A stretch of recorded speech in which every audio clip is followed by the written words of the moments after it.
Hi, this is a video that's going to kind of review how to write and name chemical formulas for ionic compounds. So, um, formula unit, this is just it means the same thing as the chemical formula, but for an ionic compound. Um, so like when you have an ionic compound, you're going to have those, the crystal lattice with the cations and anions over and over in 3 dimensions. So the formula unit is just that lowest ratio of the ions. So for, example, the sodium chloride is going to be NaCl, 1-to-1 ratio, and that is to make it so that overall the charge is 0. So a monatomic ion is just a single atom that is an ion. If you're doing your Freyer model, let me put the word down here, what it is not a polyatomic ion. We're going to cover those in a second. So examples, the ones I have up there, but you could have copper, oxide. So those are ions. Label your periodic table if you haven't already. You know that group 1 is ends in S1, 1 valence electron that is going to be lost. So group 1 will then become positive 1. Group 2, remember it ends in S2, loses those, becomes positive 2. Group 13 is plus 3. Notice we're skipping the noble gases, and we're skipping them because they have different charges ranging really from +1 to even up to +7. So we'll talk about those in just a second. And then we skip group 14 because, again, we can't predict the charge of the group. But then we get to group 15 is going to gain 3 electrons, so -3. 16 is -2, and 17 is -1. So when you write the chemical formula for any compound, really, you're always going to put the cation first. The subscripts that you write are going to represent how many of each ion, and we want to do that so that overall the total charge is 0. So example here, we're going to write an ionic compound for potassium and oxygen. Cation goes first. I look on my periodic table. I know that potassium is +1. Oxygen is in group 16. It's -2. So then I can see this, but I can also do what I call the crisscross.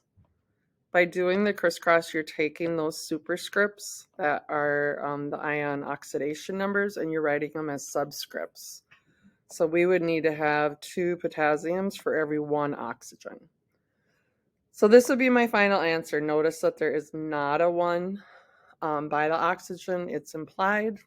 And also no charges are left over. This is your thinking bubble. You do not need to write that unless you're a visual person. You can do that, but it won't be ever graded. Another example here is aluminum ions and sulfide. So sulfide comes from sulfur. We're going to go naming. So I'd, like for example, I brushed my teeth today with sodium fluoride when it's an ion. And we'll talk about that more with the naming, but reversing ide really was just sulfur. So then if I do the crisscross technique, I'm going to need to have 2 aluminums for every 3 sulfide ions.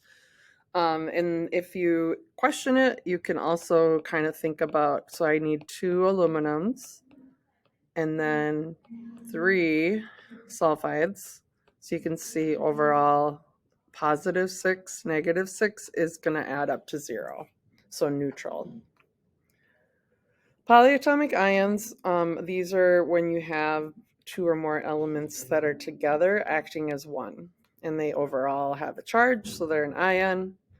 On your pink sheet, you can see that we have a lot of common polyatomic ions. There's really only one positive one that we deal with, and then the rest are negative on the other side.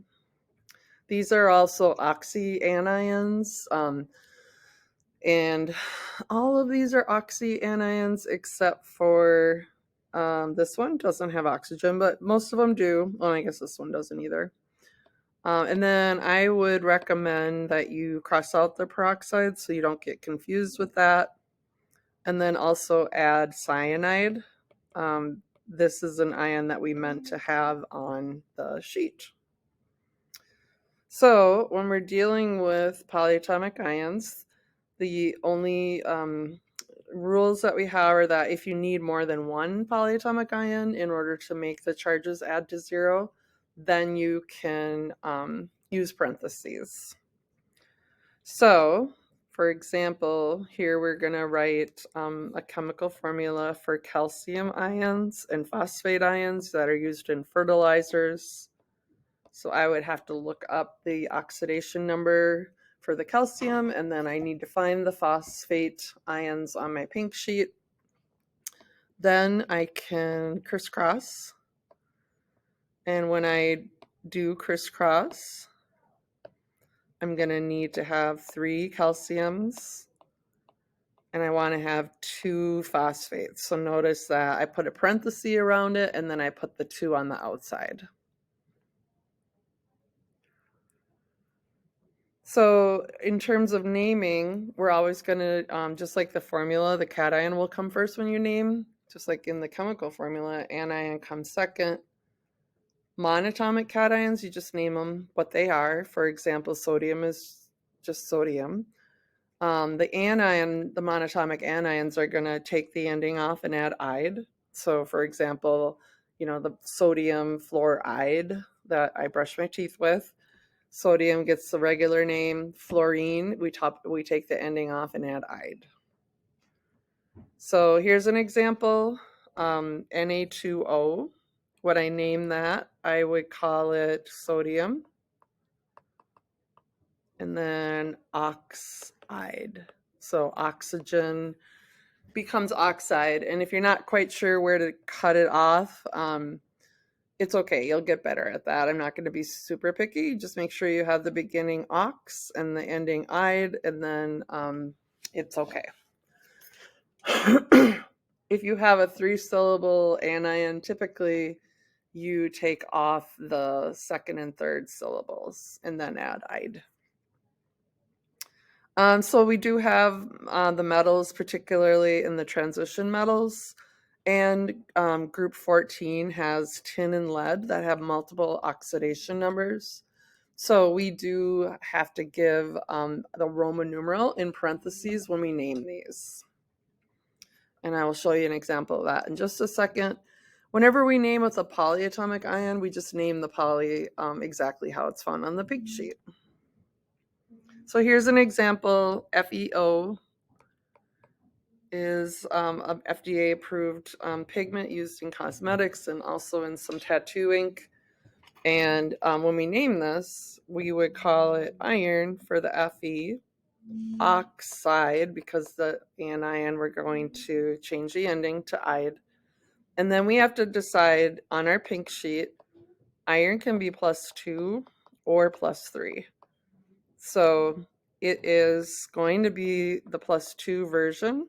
So I'm going to put that Roman numeral 2 in parentheses because it has to be, in order for that formula to be FeO, it would have to be the +2 kind of iron.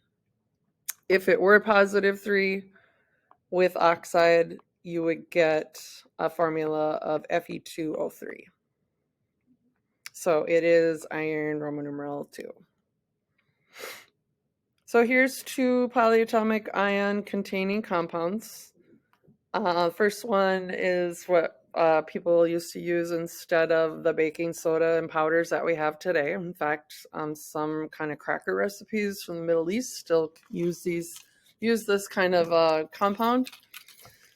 And the other compound is a very kind of explosive compound, And let's name. So when we name these with the polyatomic ion, on my pink sheet, ammonium is on the top of the positive cations, and then carbonate.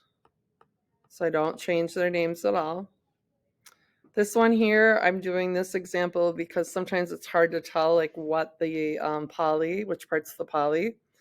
It's usually the second part because most polyatomic ions are anions. So when we name this, we're just going to call it potassium. Potassium doesn't need a Roman numeral. And then chlorate.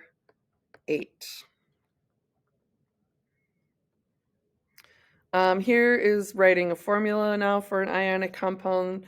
If I'm putting lead, Roman numeral 4 ions, so they have an oxidation of +4. And then chromate is on my pink sheet, has an oxidation of -2. So if you crisscross this one, bring down the 2, the 4, you don't have to crisscross this one. If you can just see kind of what the formula would have to be, but let's say you did crisscross it, you would get this. And what we would need to do is, in ionic compounds, we want the lowest ratio of the cation and anions. So we would reduce this. So we could divide both by 2. We never touch the subscripts on the polyatomic ion, but those outside of the poly, you can reduce. So the formula for this would be PbCrO4 2. So I hope that helps, and I will